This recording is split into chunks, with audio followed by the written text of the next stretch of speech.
Welcome to this program again, wonderful program, BHF uh, Youth Foundation. With, for those who are joining us for the very first time, then welcome to this channel. The channel is all about the youths and how to be able to create a better youth or future. BHF Foundation has been involved in various programs across Nigeria. Our desire, our aim is to see that we are able to get a better youth. As I've always said in this program, you can never have a better nation until you have a better youth. The corruption, stealing, and all kind of things that is taking place in government, in governance today, is because the youths were never taken care of. And when they were youths, you see it as their rights at each time to step into governance. They were able to dip their hand in the treasury and destroy the nation. So we were not really taught to be focused on building a nation. We were taught to enrich ourselves. You see, from the 1960s to now, it has been the same story, right? From the First Republic down to now, it's the same story, all about looting and looting. So we don't have a patriotic agenda where we're brought up with the thought of building up a nation. So it's not really in our DNA. So if we get a good nation, we have to start now by trying to indoctrinate our youths by making them understand that the nation will be first. There's a great American president that made this statement that I think it was John F. Kennedy, that said, you don't think, you just think about your nation. You think about what you will do for America, not what you will gain from America. The case of Nigeria is a different story. It's not what you do for Nigeria, it's what you gain from Nigeria. That's why you see that when a man is appointed into any position, it's all about oppressing. It's our DNA. It's all about oppressing. It's all about looting. It's widespread. So it's not something we are complaining about the leadership today. It has always been like that. It has always been like this. What is it for me? What is it for my tribe? What is it for my village? What is it for my nation? Nigeria is made up of various tribes, nations that form Nigeria. We have the Hausas, we have the Hausa Fulanis, we have the Igbos, we have the Yorubas.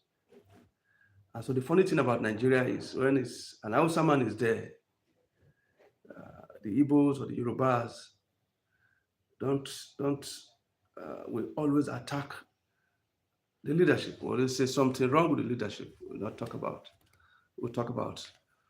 the fraud that is taking place, the crime that is taking place, because it's an Hausa Fulani that is there. And so the Hausa Fulani in turn will be celebrating, no matter how bad the leader is, they won't talk much about it because what they are interested in is that our man is there. So I'm from Hausa Fulani, so our Hausa Fulani man is now the president. So they will overlook his shortcoming. They won't talk much about the bad leadership, about the things that he's doing, until it's off. When this time has passed, the Yoruba man comes in. You find out that no matter what he does, those from the Western extraction will always appreciate him, will see nothing wrong with what he's doing. In fact, an attack against him then will be seen as an attack against the Yoruba nation. Because what we have is the mentality that we have now is the Yoruba president that is there. So we will not we'll say nothing wrong about it.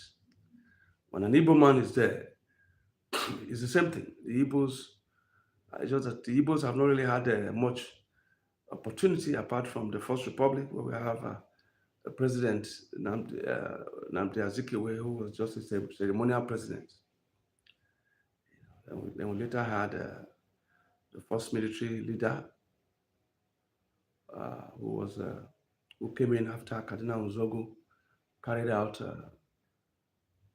the coup that failed.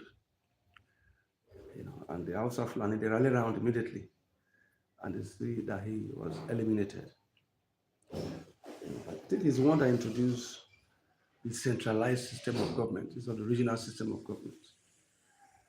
So if you check our history, it has always been a tribal history. Every tribe has a way of rallying around their man, as it were. If their man is there in power, they rally around to protect their man. And that's what is happening everywhere. That's happening in the regions. So there are those right now who seems to be angry and attacking. Yes, there's no doubt about it. There's massive suffering now. There's terrible suffering. The policies are policies that have created more hunger. There's no doubt about that. Nigeria is not the way it used to be. This is just 2 years. And 2 years, the country has known a lot of pain, a lot of suffering. Well, they call it reforms. And I guess the former Minister of Finance, the coordinating Minister of the Economy then, Gojo Wela, said there should be some safety nets because what is going on now is terrible among Nigerians. Nigerians are going through hell, massive suffering. The price of things have skyrocketed, and so people are not able to pick these things that they used to buy before. I know somebody with about 500,000. She goes to Dubai to trade. The traffic, the transport, the air traffic, she will spend like 200,000, flight tickets, and about 300, 400,000 to buy things down from Dubai to Nigeria. That was then.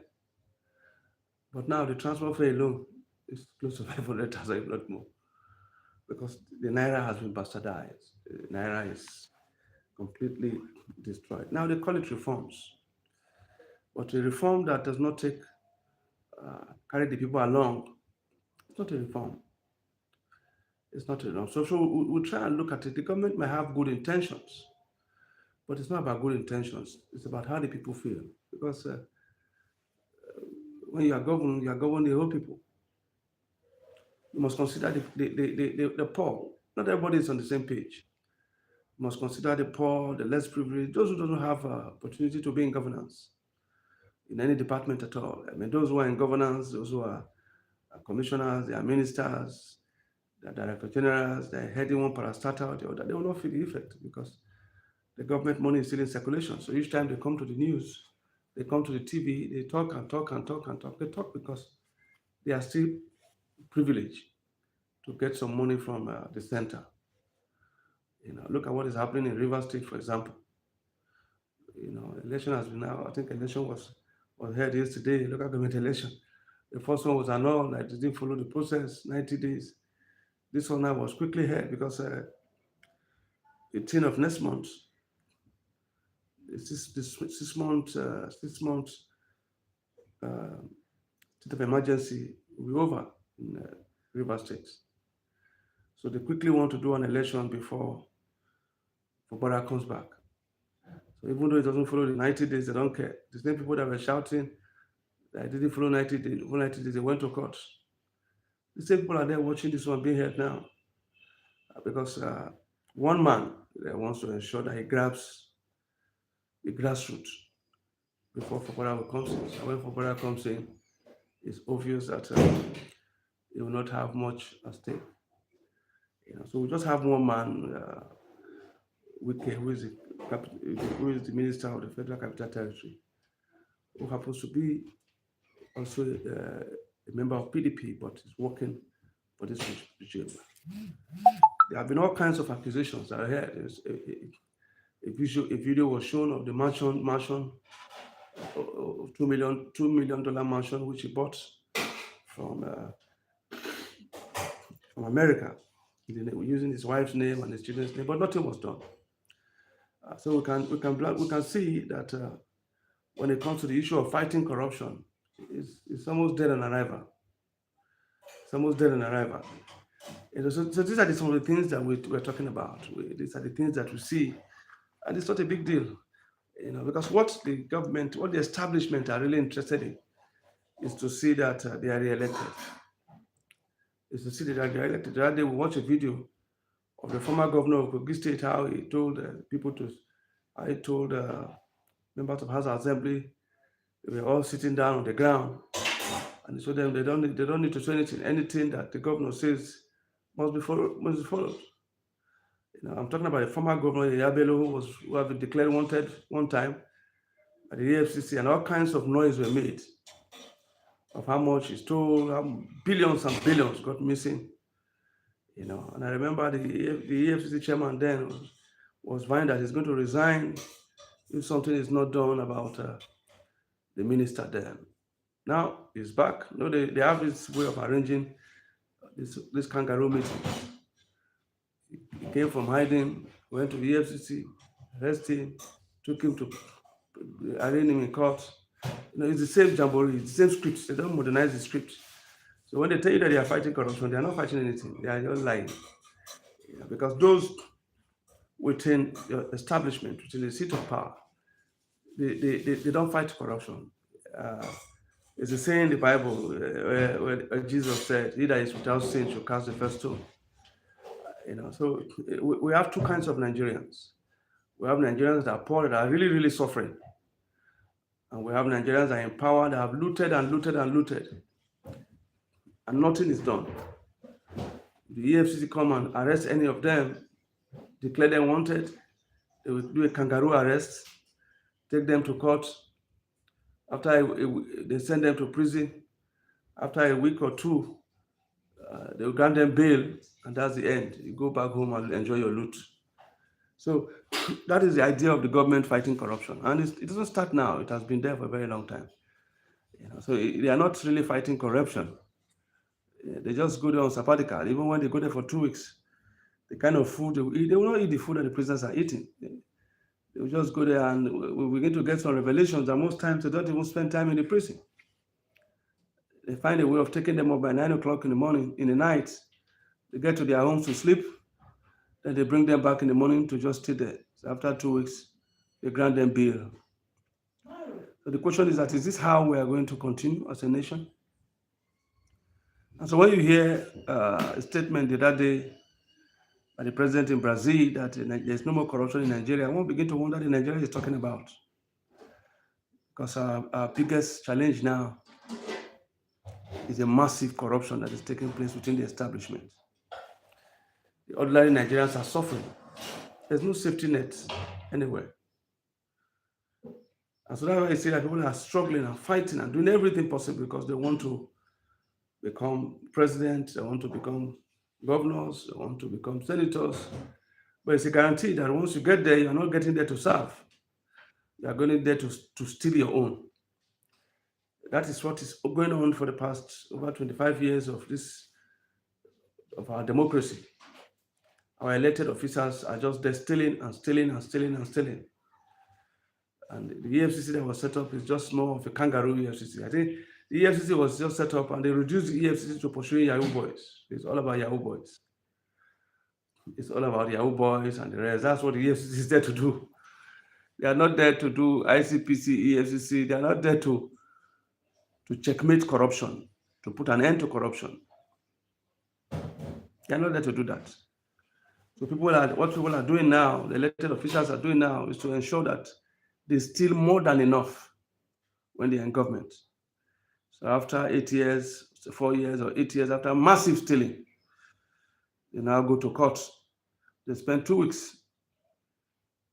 They arrest them, they charge them to court. The EFCC want to arrest. So it's all funny. It's like even the EFCC is handicapped. It's getting worse by the day. Nothing is getting better. Nothing has changed. And that's why we are continuing on it. And it's quite unfortunate. We don't want. The reason why we are saying this is that we don't want Nigeria to depreciate to the extent that Nigerians will begin to take laws into their hands, because it's getting to that stage. It's getting to that stage. The money they steal now is unbelievable. They don't refund anything. They arrest them. They take them to court. Grant them. They arrest them. Take them to court. From court, they take them to prison. They spend 1 week, 2 weeks in prison. It's the usual routine. And the billions and billions which they steal, they keep it. They have a way of sharing it among themselves and eat it when the tension is down. So we won't really say we won't say we are fighting corruption. We might just say we are nursing it. We are nursing corruption. We are not fighting corruption. And it's terrible. You can't travel out to do business because of the cost of the naira had depreciated so much. You can't be in Nigeria to do business. The country have depreciated so much. The naira had depreciated. There's no subsidy everywhere, anywhere. The cost of because of the removal of subsidy, the fuel is expensive. The the the data is expensive. You can't make spend so much on data now. So much on data. The light energy is expensive, so you are running a business. You can't survive in running a business because the whole thing is we have an expensive system. They tell you it's a reforms. The reforms they are not. They are no more doing no. What do you call it now? They remove subsidy here. They remove subsidy there. So everything is just there. So the whole aim is to punish the ordinary Nigerians. They don't fix any economy. They roll out figures, all kinds of figures. The IMF, the World Bank, they will come with all kinds of figures to try to make you believe that something is happening. But the man at the grassroots is not feeling anything. These things are extremely worse. And it's so sad. I know the president has a good intention, and we have this feeling that the president is not even told the truth. They surround him just the way they did to Buhari. When Buhari was there, we believed that he was not doing anything. He was just sleeping. He slept his way in 8 years of governance, 8 years of sleeping in Aso Rock. And he collected as much resources as he could collect before he finally died. So these ones are just there, allocated resources to themselves while people are suffering, are going through hell. This is not how it's supposed to be. This is not how it's supposed to be. It's the people. The people are supposed to be the center figure of governance. People are supposed to be in certain Africa. We see what is happening right now. The crisis in the Middle East and the rest. The Iranian economy almost down to ground zero because of sanctions and the rest.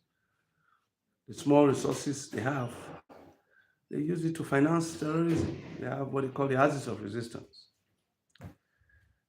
And I guess now is the turn of the Houthis. The Houthis is a terrorist group in Yemen. It's not the Yemen as a nation.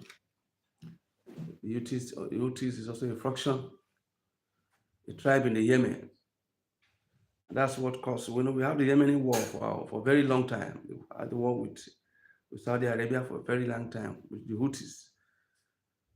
From there, the Houthis decided to be on their own. So the Houthis is a region. So that's what we're having now, region. And we're looking at how the 2027 election will be. Governance is not taking place. Instead, they are amassing wealth, which they want to use for the election. The Northerners have vowed, the Fulani establishment have vowed that President Tinubu must be removed, and they want to have their own. President there because, as far as they are concerned, they are not eating money. The Northerners don't have much they are doing. They just sit down and eat money. That's what they did in the last government. They ate money, almost ate the central bank dry. Millions and millions was released to them for farming. They didn't use it to farm. They said the Northerners, they took the money from the governor then, the central bank governor then, and married more wives. Acquire more gold because they don't have anything to do apart from marrying wives and acquiring gold. They didn't invest the money anywhere at all. So they are used to free money. And so when this time around, this president came in with new CBN governor, they try as much as possible to block those leakages. The leakages were blocked not because they want to help Nigerians. The leakages were blocked because they can use the money to also continue to enrich themselves. The leakages were blocked. We are not getting free more money the way they were getting money before. Free money that the Northerners were getting before, they were not getting it anymore. So now they've now vowed that they don't want President Tinubu to be there. So they're doing everything possible to see that he's not there.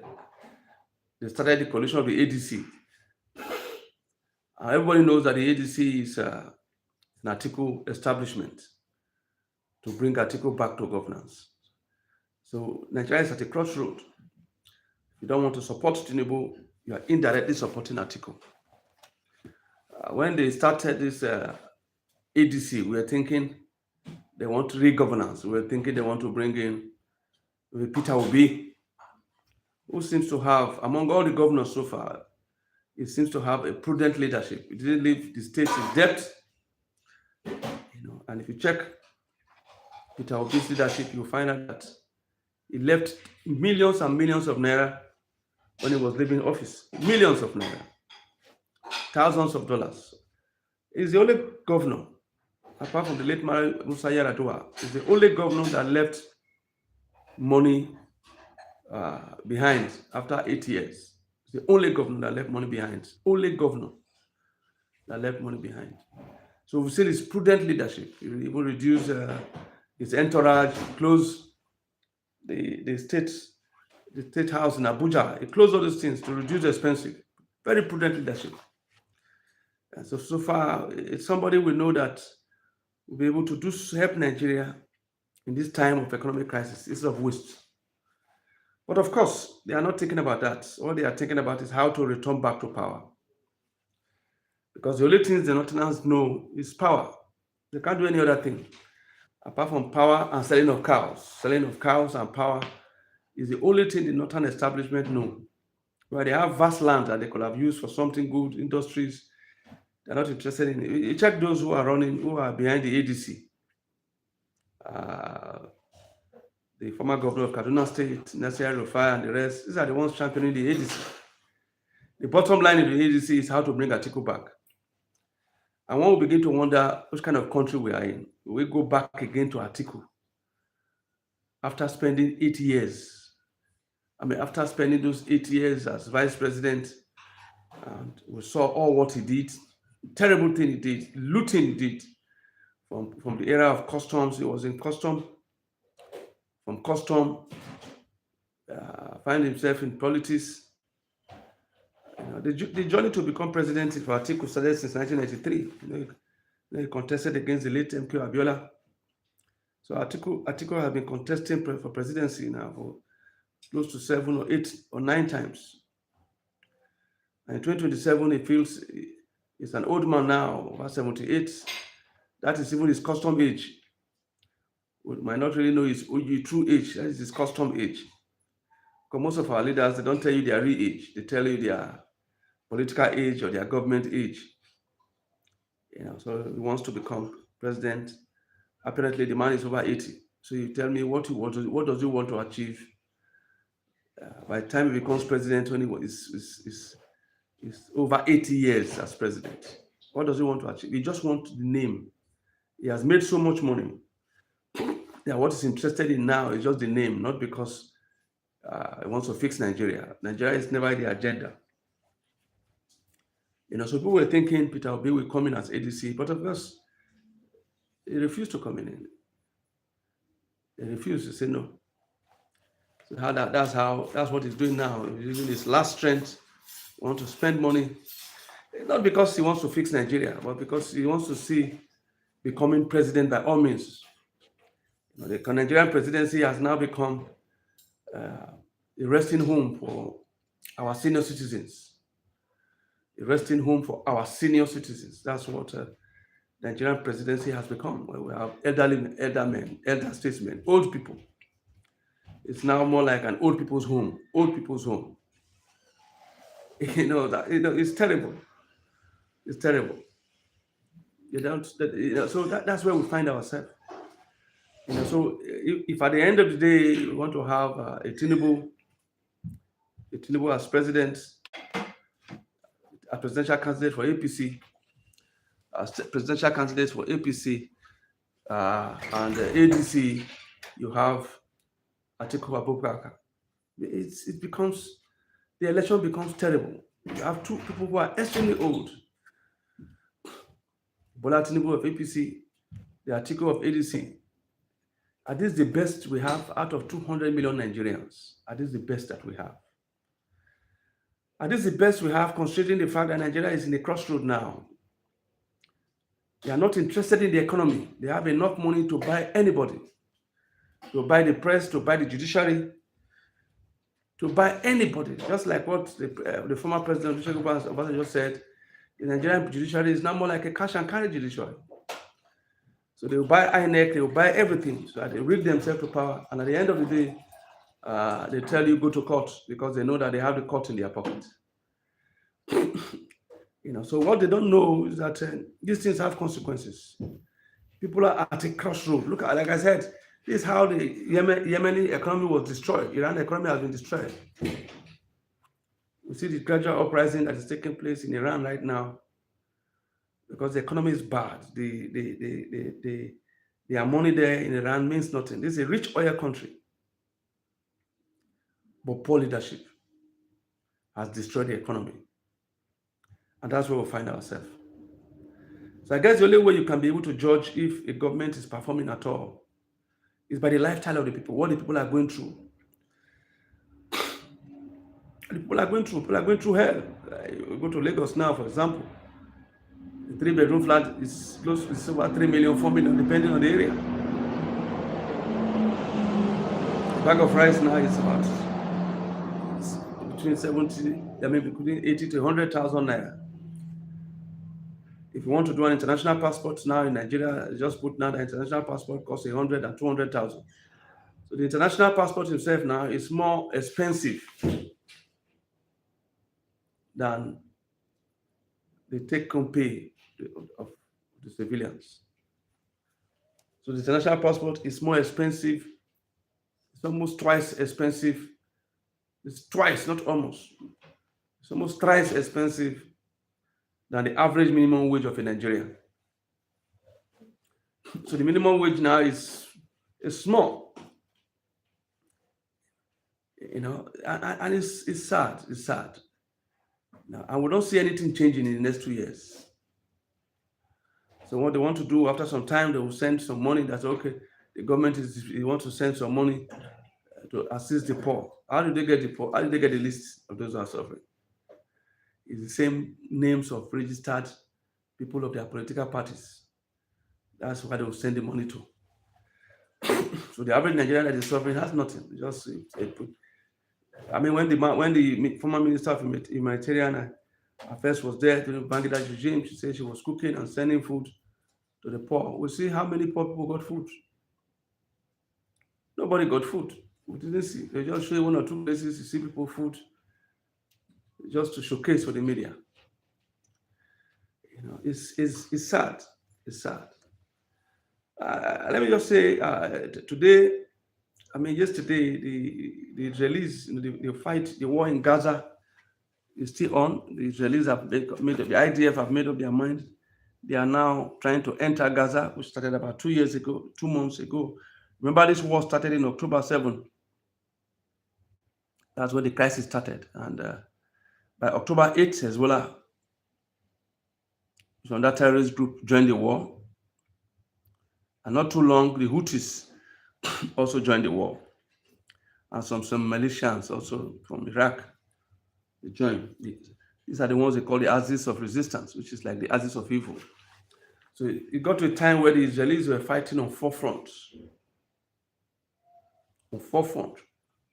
That's where they're fighting on 4 different fronts. And as time progresses, the Israelis wiped out the entire leadership of Hezbollah, including Nasrallah and his cabinet. They were holding meeting in Lebanon, and the IDF through Mossad got the information, hit the bunker, and they wiped out the entire leadership of Hezbollah. The entire leadership was wiped out. They proceeded then again, they went through, if you remember, the telephone beeping, which the Hezbollah fighters were using. Nobody knew how they were able to infiltrate, and they got the walkie-talkie and the rest. That also was also tempered with, and there was an explosion, and almost the foot soldiers of Hezbollah were injured, killed, maimed, and wiped out. And continued that until remain now the Houthis. The Houthis were trying to stop the international business from taking place through the international route by attacking ships and the rest. And not quite long, the Americans got involved and the rest. And the Houthis said, okay, they will stop attacking ships that are passing through the international routes. They will stop attacking ships, but they will continue attacking the state of Israel, which is what they did. They were attacking continuously. They were warned by the Israelis here and then they refused. But 2 days ago, the IDF went and carried out through their Mossad intelligence, they attacked the Houthis. And as I'm telling you now, as at yesterday, the entire leadership of the Houthis was wiped out. Deputy Prime Minister, the Minister of Transport, the Minister of Defense, the Minister of the Economy, the entire leadership. They were holding a meeting in the bunker right there in Houthi, and the place was attacked. And the entire leadership, the entire leadership was wiped out. Of the Houthis was wiped out. I think yesterday or 2 days ago, the entire leadership. Only 4 of them remaining. The rest of them have been wiped out. Over 50 Houthi leadership were killed. Houthi is a poor country, poorly managed, and the only thing that is holding the Houthis together is their religion, Islamic religion, because they are all Islamic nations. And so we have Israel surrounded by these Islamic nations. But one way or the other, the Jews have been creating much damage. After that, they went, even before that, they went and attacked. Close to 70-80% of the leadership of the Iranians were eliminated during the 12 Days War. And the Jews eliminated them. IDF eliminated and destroyed a good part of Iran. You see, government is not about leadership.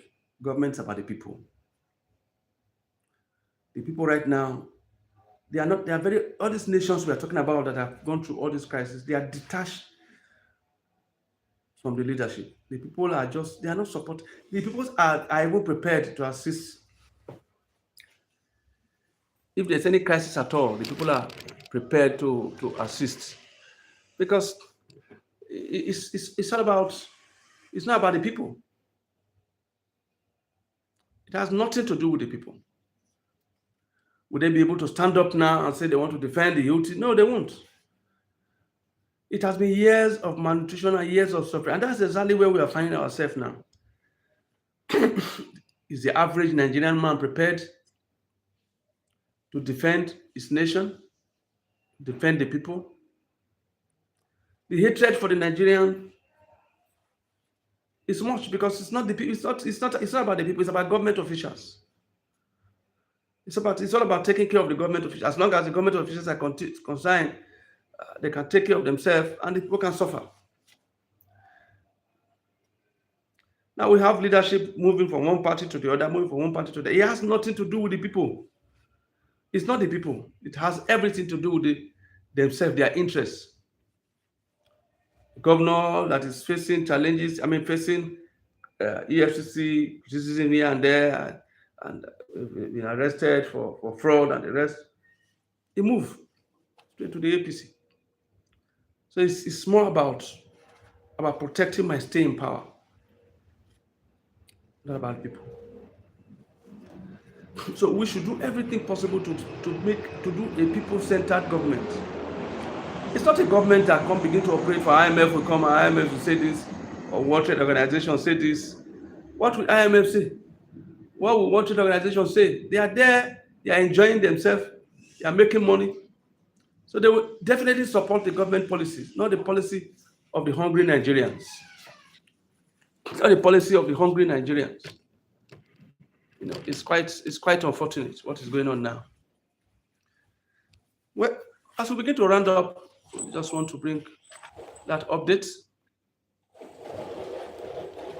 As of this morning, I think about 50 of them already leadership have been wiped out. completely wiped out. The crisis is still going on. We have made serious incursion now into the remaining stronghold of Hamas in Gaza City, because the IDF have made up their mind that they are going to take over the Gaza City. It's quite unfortunate. We started looking on Pastor Elo's book, The Four Contending with the Dragons. Contending with the Dragons is a book written by Elo David, and we are looking at the four dragons. We started so you can get all Elo David books in Amazon. We look at the four dragons. We have the dragons of drug abuse, dragons of Yahoo, dragons of cult activities, and dragon of sexual immorality. Now, because of the poor state of the economy, we are looking at the second, which is the dragon of Yahoo. For those who are outside this country, you might not understand what we mean by Yahoo. Yahoo is internet fraud, like cybercrime. It started long time ago. I believe it started in the time of IBB, if I'm not mistaken. What we have, we used to call them Guy in the time of Ibrahim Badamosi, where Nigerians were posting letters all over the country, defrauding people, defrauding foreigners. It got to a stage where fraud there was seen as the highest earner, making so much money from fraud. And Yahoo was not in existence. That's what the fathers were doing then.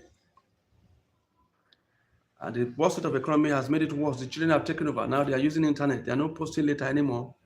They are using internet, getting information on how they defraud a lot of people using all kinds of means. And sadly enough, single mothers have found themselves, most single mothers all over the world have found themselves victim of this, because these guys promise marriage, they promise relationship, they promise this with these ladies. They can go and tell you it's a Nigerian person, but he has so much money, he has this, he wants to do this, he wants to repatriate money. So they needed foreign assistance so they can repatriate money. And this whole trade and business is still on, because that's exactly what the foreign government officials are doing. Like, our banks abroad are littered with money looted by our leaders, littered abroad, buying properties, buying everything abroad with heavy amount of money, cash. So it's still a viable trade, because we have the legit one that comes from our leaders, transferring money out of this country, even hard currency out of this country, buying properties abroad with raw cash. What is not common abroad is now seen as a common thing by Nigerians, Africans. They're not thinking about how to fix their country. So once you get any government appointment, what you think about is how to make money. It's not how to give to the society, not to have to help the society. If they tell you that they are fighting for Nigerians, they are lying. You hardly can point any government official, any government elected official that will tell you that he's fighting for Nigeria. He's fighting for his interests. Yeah, so we seem to be in a country now where it seems as if people are trapped. And it's quite sad, it's quite unfortunate. As long as we continue to play the tribal game and the religious game, this bad leadership will go. And funny enough, it affects everybody. It affects the lower income, people in the lower income. It's only those upper income that will benefit from it. So when you say it's a Yoruba president, I want to support Yoruba. It's an Hausa Fulani president, I want to support Fulani. Or it's a Delta South president, I want to, or Eastern president. As long as we continue to think that way, we will not fix Nigeria. So that's how Yahoo started, which is chapter 2 of this book, Contending with the Dragons. We don't have much time today to talk about Yahoo, but I'll just scratch the surface so we can be able to look deeply into it. Again, I say Yahoo is a fraud that is perpetrated from the internet. It's a cyber crime where forms are sent out as a form of proposal. Most of these people, they use pictures. They use pictures and the rest, and those pictures are not really the pictures of the people who are committing this crime. They just use foreign pictures or anybody's picture, and they'll send it to you I've received many. I've received many pictures. I know that they are Nigerians. There are some that say that he works with. He works with. Uh,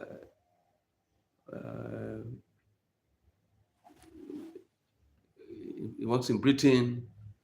He works in Apple company in Britain. He wants to send me Apple laptop, Apple this. He's a single mother and he loves me. That's what he tells me. And asked me, "What are you doing?" I was just chatting along. I know definitely these are also Nigerians that are organizing this thing. I know, but I kept quiet. I followed him up. The picture is this. You see our picture. It's a single parent. He's looking for an African man that he wants to date and even marry. That's why he wants to. That's why he's calling me out because he sees my picture, my profile. He wants to have a relationship with me. And most of all those things are lies. I looked at her and I followed the picture. I know it's a guy. I said he will send me this. Then later he said he will send through British Airways. That's what he was telling me now. She's going to send me laptop. She'll send me iPhone. This. The next day we send it. So about 3 days later, she sent. I received a call from a Nigerian person that I just received goods now from England to British Airways. That then I need to pay 150,000 so I can be able to claim my goods that they export from Britain to Nigeria. I said one of the lady. I told the guy, I said, well, yes, thank you very much. I appreciate it.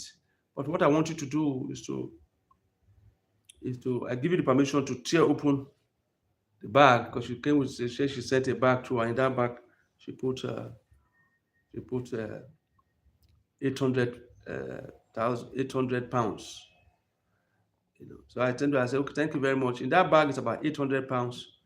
You can collect the 800 pounds, change it. I give you permission, change it, and pay the money they say they are owing, and send the rest to me.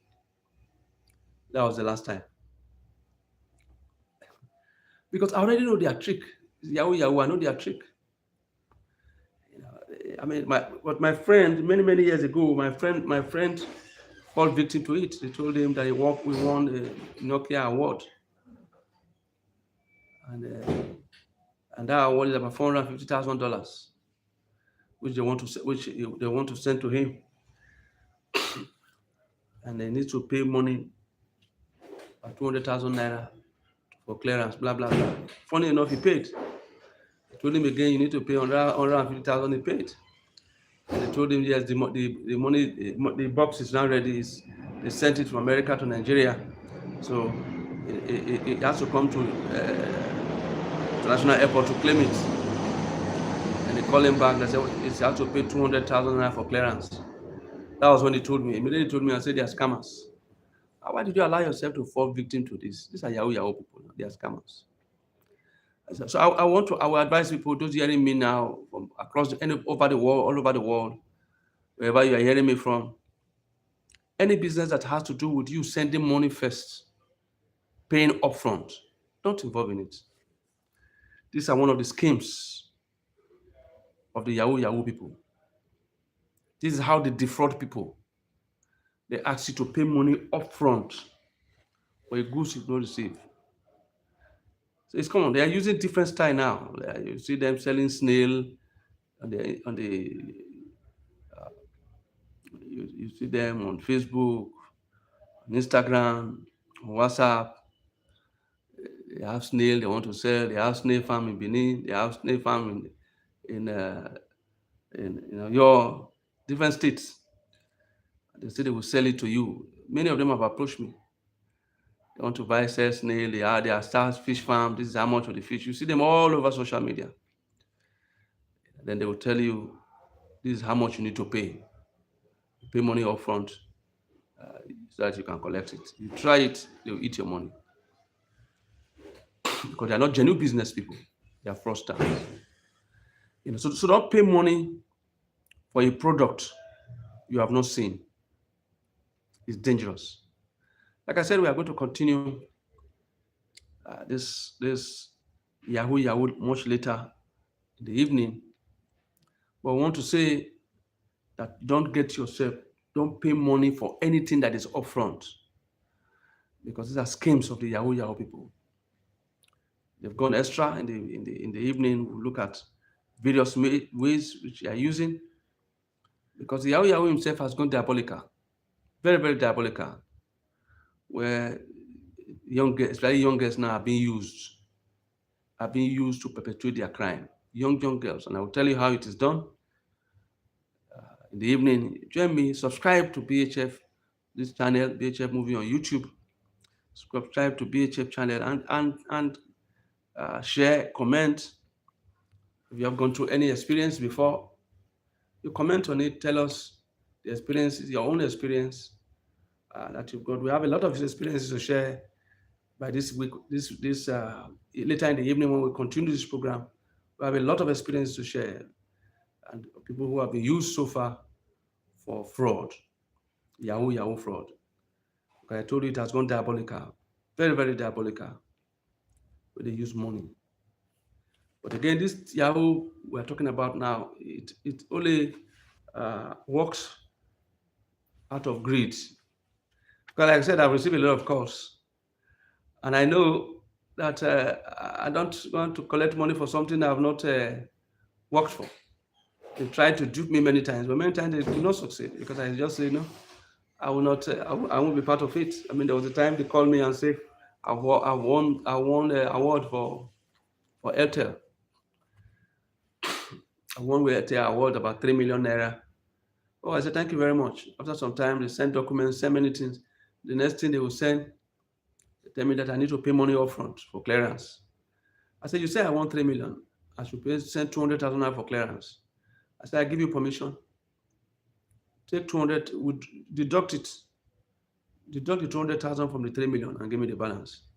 That's the last time they called me. So if you pay money upfront for anything at all, you have been duped. Because these are what most Nigerian youths are engaged in now, because of the bad economy, bad governance. They are using the internet to commit fraud, not for real business transaction.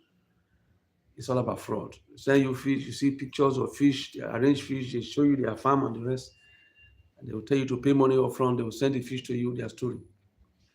They've done it before. My wife fell victim of it. She wanted to buy snail online. She sent money to these guys in Ibadan. And that was the end. Snails, she did not see money, she did not see it today.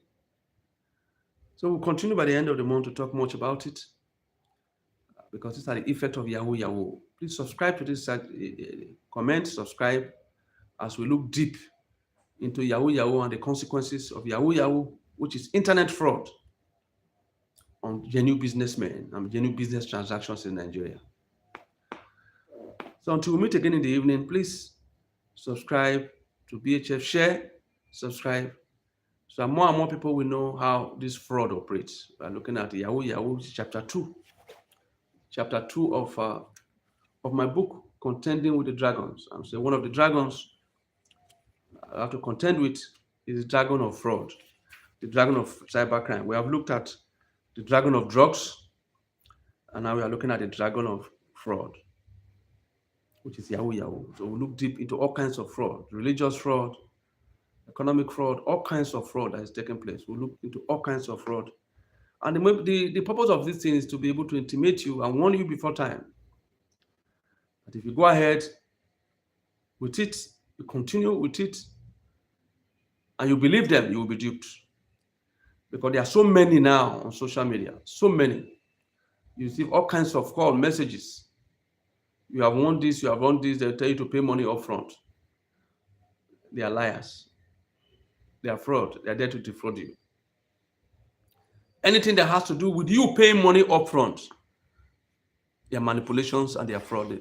They are liars. So, as I said, we'll continue in the evening on this Yahoo, which is the second I wrote. The Dragon of Yahoo is chapter 2 of this book, Contending with the Dragons.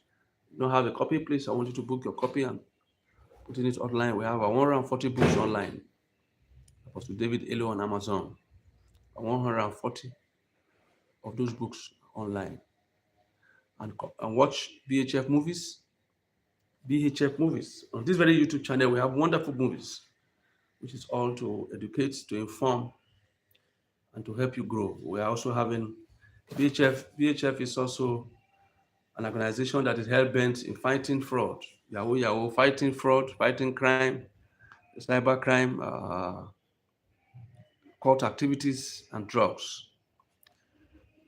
We're having our next program in our next program. We are having our next program in Agege, doing it with PFN, where we're having all people getting those invited. We're inviting speakers from across Nigeria. We'll be doing it in Agege, in the hall, Abundant Life City Church. We're using their hall, very big hall. So you are youth, please come. You get informations on how to help you come out of this disaster we are facing through in Nigeria right now.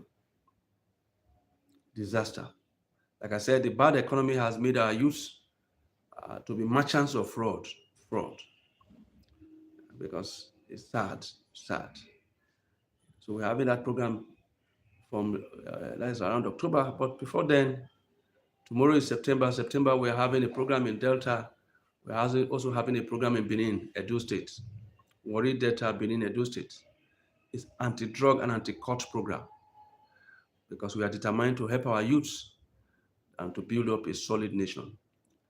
And so one of the ways you can also help and assist in part of what we are doing is to subscribe to this channel, comment on it, and give a thumbs up on this video to allow YouTube to spread it more, to know that it's something that is going to be helpful to our society. We dig deep into internet fraud, dating through internet, meeting people through internet, and making transaction through the internet.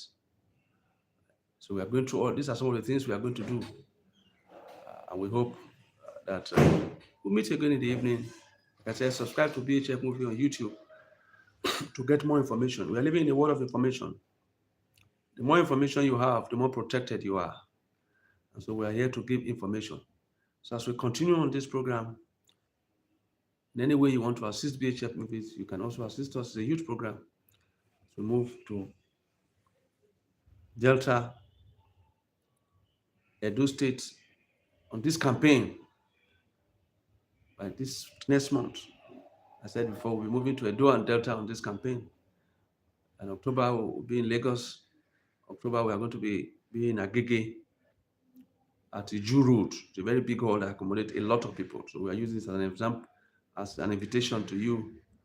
You can also go to BHF Movies on YouTube. You get the flyers, you get whatever information you want to get to help build up our youth, because we are determined to have a solid youth. We want to break from before. We can't continue the way we used to be. No, we have made up our mind to see that Nigeria becomes a better country. So please, like I said, subscribe so you can always be in tune with all our programs. And in the evening, we'll continue where we stop on the dangers of Yahoo Yahoo, which is cybercrime, internet fraud, which Nigerians are known for. And funny enough, it's not only Nigerians, the Filipinos, the Chinese, all of them are involved in one thing or the other, using Nigeria as a launching pad. It's a launching pad. The youths are frustrated with government, governance, and they are now embarked on the fight to defraud the world. And so we'll tell you how these things are done. We'll show you formats and tell you how to avoid them. Until we meet again in the evening, please take good care of yourself. This is the BHF Movie. Like I said, spread it, advertise our program. Let more and more people get involved, because we'll continue from where we stop in the evening to talk about building up a solid nation. We need a solid nation. We don't want Nigeria to collapse. We don't want Nigeria to collapse. Nigeria will become great again. And we'll look into our political community and the chances of Atiku coming to be president again after being vice president for 8 years and being accused of massive fraud. The Fulanis are trying to do everything possible to push Atiku back into governance. And I said, it's not to the outsiders, to the Fulanis. It has nothing to do with tribe this time around. Nigeria is in a terrible situation. Let's vote for competence, not for tribe. Have a great day.